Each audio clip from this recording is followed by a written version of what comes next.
மாலிக் இப்னு துக்ஷும் ரலியல்லாஹு அன்ஹு எப்படிப்பட்ட சஹாபி என்றா அவருடைய பேரை சொல்லக்கொள்ள சஹாபாக்களை சொல்லுவாங்களாம் அவர் ஒரு முனாஃபிக். நல்ல மனிதர். என்ன காரணம் என்றா அவரு மதீனால இருக்கக்கூடிய அவருடைய முற்கால நண்பர்கள் முனாஃபிகீங்களோட கொஞ்சம் தொடர்பு வச்சிருந்தாரு, உறவு வச்சிருந்தாரு. ஒரு தடவை ஸல்லல்லாஹு அலைஹி வஸல்லம் அவங்க இத்பான் இப்னு மாலிக் ரலியல்லாஹு அன்ஹு வீட்டுக்கு போறாங்க. ஒரு விஷயமாக போய் அங்க உணவு வைக்கப்படுது, சாப்பாடு வைக்கப்படுது. நபி அவங்க சாப்பிடுறாங்க. அந்த ஊர் மக்களுக்கு செய்தி கிடைக்குது, முஹம்மது ஸல்லல்லாஹு அலைஹி வஸல்லம் அவங்க இந்த சஹாபியோட வீட்டுக்கு வந்திருக்கிறாங்க என்ற செய்தி கிடைக்குது. உடனடியாக அங்கிருந்த ஊர் மக்கள் எல்லாரும் நபியை சந்திக்கிறதுக்கு அந்த சஹாபியோட வீட்டுக்கு வராங்க. எல்லாரும் வந்திருக்கிறாங்க. மாலிக் இப்னு துக்ஷும் ரலியல்லாஹு அன்ஹு வரல. நபி கேட்கிறாங்க சஹாபாக்களை பார்த்து, எங்க மாலிக்? ஒரு சஹாபி பாஞ்சி சொல்றாரு, இன்னஹு முனாஃபிக். அவர் ஒரு முனாஃபிக் யா ரசூலல்லாஹ், அவர் வர மாட்டார். நபி அவங்க தலையை ஆட்டல்ல, அங்கீகரிக்கல்ல. எடுத்தடுப்புல நீ முனாஃபிக், நீ காஃபிர், நீ பாவி என்று நபி தண்ட வாயால யாருக்கும் சொன்னதே கிடையாது.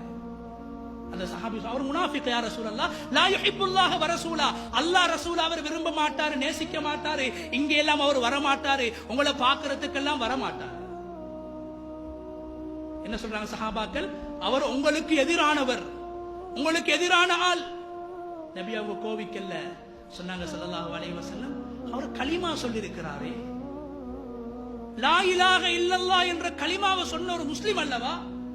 இப்ப சஹாபாக்கள் சொல்றாங்க, இல்ல யா ரசூலல்லாஹ், முஸ்லிம் தான், ஆனா அவர் பழகுறது, பேசுறது, வியாபாரம் செய்யறது எல்லாமே முனாஃபிகீங்களோட.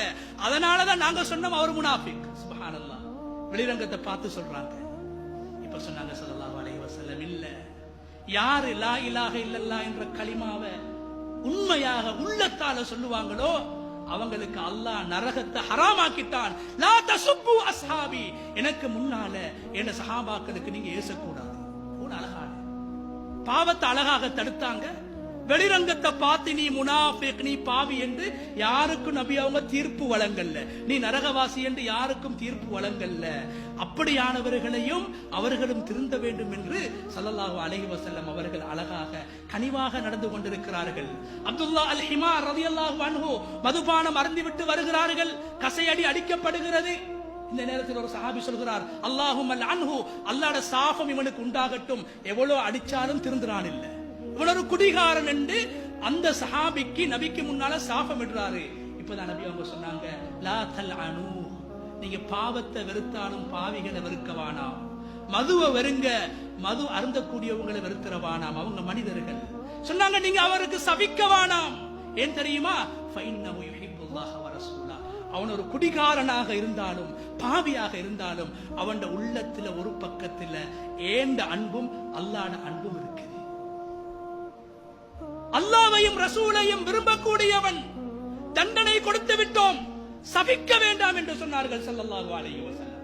எனவே மாலிக் இப்னு துக்ஷுமை பார்த்து அந்த சமூகம் சொன்னது முனாஃபிக் என்று சொன்னார்கள் ஸல்லல்லாஹு அலைஹி வஸல்லம், வேண்டாம், அவரை திட்ட வேண்டாம், அவர் முனாஃபிக் கிடையாது, அவர் கலிமா சொல்லி இருக்கிறார் என்று முறையாக சஹாபாக்களுக்கு சொல்லிக் கொடுத்தார்கள். எனவே கண்ணியமானவர்களே, எங்களுடைய தாவாவிலே, எங்களுடைய குடும்ப வாழ்க்கையிலே, எங்களுடைய சீர்திருத்த பயணத்திலே எங்களுடைய பேச்சு நன்றாக இருக்க வேண்டும்.